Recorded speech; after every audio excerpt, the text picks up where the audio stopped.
Yeah, so welcome to the first Titterpig Lecture. This one kind of launched low-key. I didn't really advertise it ahead of time, but I am going to be talking about one of my favorite games. Game I recently learned. It's called GROK.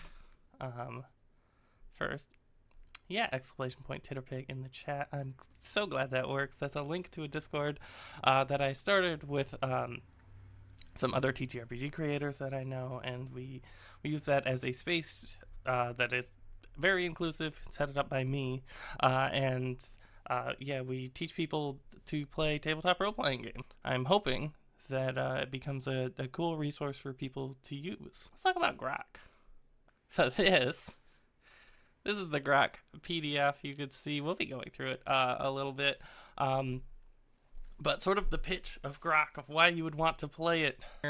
An adventure role-playing game where you assume the role of an adventurer in a gonzo world of boundless plausibility and use your ingenuity and resources to overcome strange and perilous threats. So this is sort of a gonzo science fantasy setting, which I think is really neat. The rules are really light. It's got narrative game influences like Freeform Universal, Fate, Cortex, powered by the Apocalypse stuff, as well as like some OSR, so it falls like firmly into the new school revolution, I think is what NSR is. But yeah, rules light, narrative game elements, really quick character creation, and just an absolutely wild setting, which I totally love. I think it's one of the best things about this game. The setting and the art are both fantastic. But when we're learning a new game, I think one of the most important things to take a look at are the core resolution system and the character like attributes, because they kind of tell you what the game is going to feel like and what the game's going to be about. The quick start guide. All right, and this is going to tell us a lot about the game, how it works, and how to play it and whatnot. So here are some things about GROK. So here we have your character's attributes. There's only 3 of them: physical, mental, and social. They kind of line up with what you think that they're going to be. And down here we can see that your attributes each have a die rating attached to them. So we know that it's a game that has 3 attributes, and you have die ratings for each of your attributes ranging from D4 to D12. And aspects, short things that describe things in the game world. It could be something about your character, it could be something about the world, and whatnot. And we have roles over here. But before we get into the outcomes of the roles, let's see how roles are actually made. Let's kind of look at the core resolution system of the game. So actions are how characters interact with aspects and affect the world around them. The steps to take action are: describe the intention, what do you want to happen, narrate the action, what is the character going to do, and determine the outcome and what actually happens. Yeah, so we're just describing what our character wants, how they're going to try and achieve that, and then you roll and figure that out. So yeah, sometimes you don't need to roll. If the outcome isn't obvious is when you roll, as we can see here. And if aspects would make the action easier, you get advantages. Or if they would make it more difficult, you get disadvantages. Tally them up to 5 each, and they cancel each other out, subtract one from the other. If you're left with advantages, roll extra attribute dice equal to the number of advantages and select the highest. And if you're left with disadvantages, same thing, select the lowest. Pretty simple overall. You're going to be rolling some number of dice rated from D4 to D12.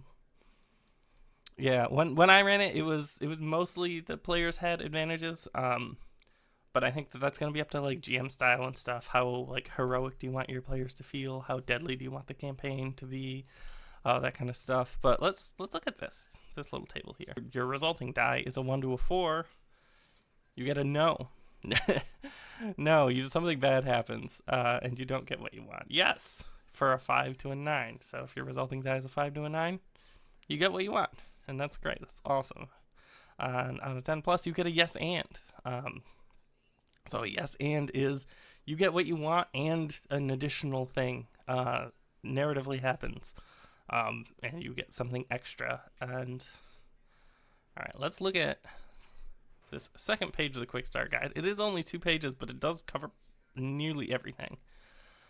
Traits are aspects that describe who or what your character is. Write a phrase that describes your character's personality, motivation, trouble, background, and appearance. So those are some things about your character that can be, positive aspects. Potentially negative as well. I guess it really depends. Resource slots are used to track assets and conditions. You begin with 7 available resource slots. All right, cool. We like that. We like resource slots. Assets are aspects your character keeps readily available, such as their equipment, short-term information, and lackeys. So you get up to 4 assets for a character, and each asset occupies a resource slot. Conditions are negative aspects, so you can see here, represent duress and usually come from failed action. So when you fail rolls, when bad things happen to you, a lot of times they will inflict conditions. Sometimes, it's kind of GM's discretion of what narratively makes sense. Do you inflict a condition, or do you just alter the narrative to put them in a worse position? And conditions occupy a resource slot, and that's, I think, pretty important. So the more stuff you have, the more assets you have, effectively the less health you have, because this is kind of the negative repercussions of your actions take the form of conditions. And then effort is used to increase the likelihood of intended outcome. But yeah, when you use effort, you take a condition and you can add basically an additional die. So let's see. Determine the appropriate condition with a director, then re-roll the attribute die and add the re-rolled result and the previous one together to determine the outcome. So when you get your result, you can apply effort, take a condition, and then roll that die again, and then add those 2 die together to get a higher outcome. And now this is important because if you looked up here, if you roll from a 1 to a 4, you're gonna get a no, and some of your attributes can be rated as a D4, which means they're automatically a no unless you apply effort. So incapacitation. So these are more on the negative traits of GROK, or the negative repercussions, I guess. So describe your character's inability to act. If a condition would be applied to your character, but there are no available resource slots, your character becomes incapacitated, and the new condition is written as a trait instead. So this is a more permanent condition. Because if it's a character trait, then it's kind of stuck on your character, whereas if it's a condition, you can remove it with a relevant action. Your character cannot perform actions while incapacitated. Anytime your incapacitated character would acquire a condition, write it as a trait instead and decrease the relevant attributes die by 1 size. So it actually makes your attributes go down in size as well. I don't think this came up in the game that I was playing. I don't think anyone got incapacitated. But yeah, that is important, especially if you're trying to run a more deadly campaign. If you want it to be a little more horror than heroic, then this is probably going to come into play a lot. If an attribute die would drop below a D4, your character is functionally or literally dead. Milestones are moments that justify significant change to your character, can occur at the conclusion of adventure or during the natural evolution of a character trait through emergent story. So when your character does something either really narratively important or at the end of an adventure, you can reach a milestone. It's going to depend on what you're running and all that stuff.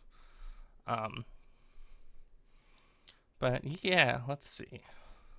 When you reach a milestone, you can create, remove, or change a character trait or asset or condition. So in an adventure with conditions, you can get rid of them. End it with negative traits, you can get rid of them. If you say, your character changed over that, you can remove a trait, or you can add another positive one. You can swap out an asset or create a new one, depending on what you want to do with your assets. Increase the maximum number of asset slots by 1. So this makes it so you can carry more stuff, or so that you can carry more conditions, so you effectively have more health. Because remember, assets and conditions both take up resource slots. And you can decrease your maximum number of resource slots by 2 and increase an attribute die to the next die up. But they can't exceed 12, so it's still within the 4 to 12 range.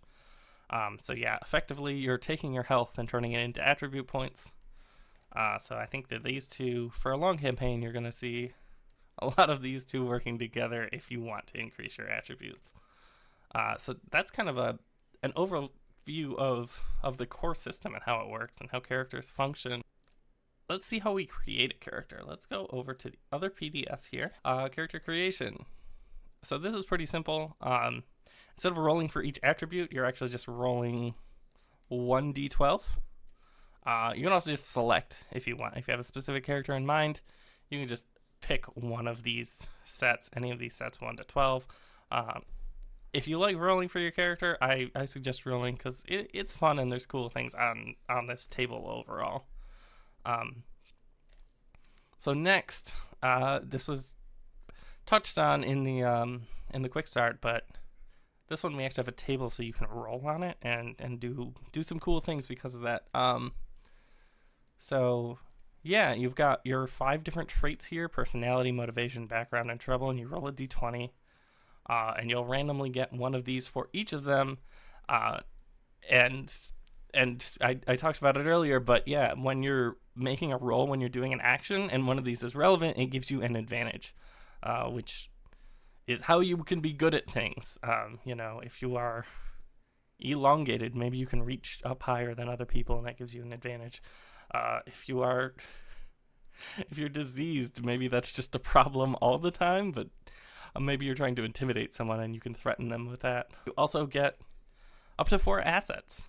And there's very, very cool things in here. There's a bag of replenishing meat. Yeah, basically in our game, one of the players had this, and he decided this was, literally just endless meat in a bag, and used it to lure in beetles and bugs and stuff like that, and also used it to stop his fall, and so these are really cool because you can use them really creatively. They have got interesting names like detachable gills, sentient gauntlet. You get to kind of decide what that means as a player. The way that I ran it was, once you decide what it is, that's what it is forever, and we have to work within the constraints that make sense based on that. But you could also say, because of the weirdness of the GROK world, that it changes every session. That's perfectly doable. So yeah, and here we can see the character sheet. The 7 resource slots you start with, plus up to 3 more. Technically, there's no limit on character slots or resource slots that I saw, but effectively, you're probably not going to have a ton. And then it has the roll thing at the bottom, which I think is really nice, as well as a bunch of traits and markers for your 3 attributes. There is a form fillable version of this if you buy the game, which you should. It's very cheap. You can get it on itch.io, and it is absolutely a great game. And I think one of the best things about it is the setting, which you can kind of get a vibe for it from just looking at this art, which is absolutely beautiful, in a gruesome and gross and weird way, but I like it. I'm into that. So yeah, the director is the GM, and this kind of talks about setting stuff, different aspects of the world, and assets, and how they're used to how characters can gain assets and lose assets and things like that. I didn't make it explicitly clear, but the director never rolls. What you do is, in fiction, you have some sort of threat emerge, and then give the player the opportunity to react to it by taking an action. And if they fail, a bad thing happens to them, and if they succeed, maybe they just get out of danger. If they get yes and, then maybe that they have the advantage now. To prevent a threat should have significant consequences. This allows actors to make meaningful decisions. So here's it's pretty good GM advice, I think, for just in general and how to think about games. but it's also like it's pretty light. There's not a ton in here, but you wouldn't expect that of like a 40-page book. There's not a lot in this book. There's like just enough to get you excited and to go out and run and play this game. This talks about abstraction of distances. This game isn't like a tactical combat game. There's not like a set turn order for most things. Things kind of just run narratively as like what makes sense in the fiction to be happening next. And so they do that with the distances as well. You're not working on a grid. You're not counting the amount of feet that a character can move. It's either they're close enough or it's too far. And they have to spend, their whole turn moving, or they have to spend more than one turn moving if it's out of range. And we also have a table here to generate scenarios, which I think is really cool and really good, because it kind of just gives you an idea of places that you could... Places and NPCs, like people and like adventure hooks and things like that. You can have an ancient wizard is caring for a mud golem in a mind palace, right? Like you can roll on this to just generate a scenario and throw your players into it, and it's going to be really interesting and weird and great. It also has like extended rules if you want extra stuff in your game. If you want traditional HP, you can. If you want to be able to purchase things with money, you can add that to the game. It's an optional rule. Normally you have to barter for assets. You have to trade in something that you have, or you have to find something that NPC wants in order to get that important asset that your character wants. I like that better personally, but I know some people want wealth of some kind, and so that's here if you want it. And you also have like things like weapon effectiveness. So essentially, the health in this game is your resource slots. You do damage by inflicting conditions. You take damage by receiving conditions. And NPCs will have a number of resource slots, just like your characters do. If they're basically just random enemy mob, they're probably just gonna have one resource slot, and any condition's just gonna be able to take them out, and there's just gonna be a lot of them. But if they're a boss of some kind, they're probably gonna have more. They might have like, might give you a ton of disadvantage if you don't attack them in certain ways, things like that. Exploding dice are also cool if you want the characters to be more heroic. So when you roll the highest die, you get to roll it again and add it, basically applying effort for free. Which, that's pretty cool. That's a neat thing.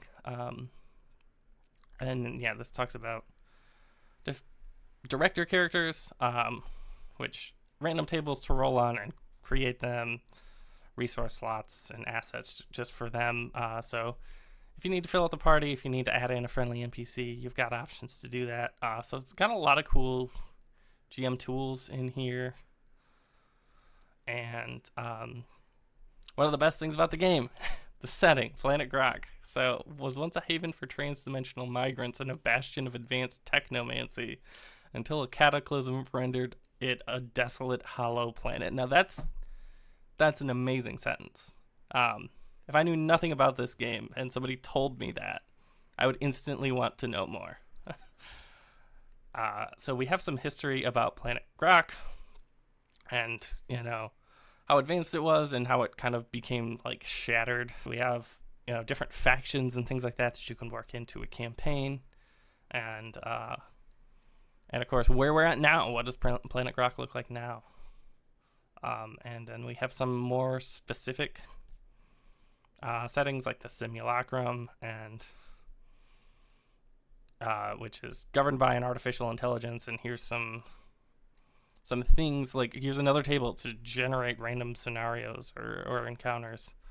The Isles are a bunch of floating rocks essentially up in the clouds, and it has its own table as well of being able to generate scenarios. The Wastelands is another one.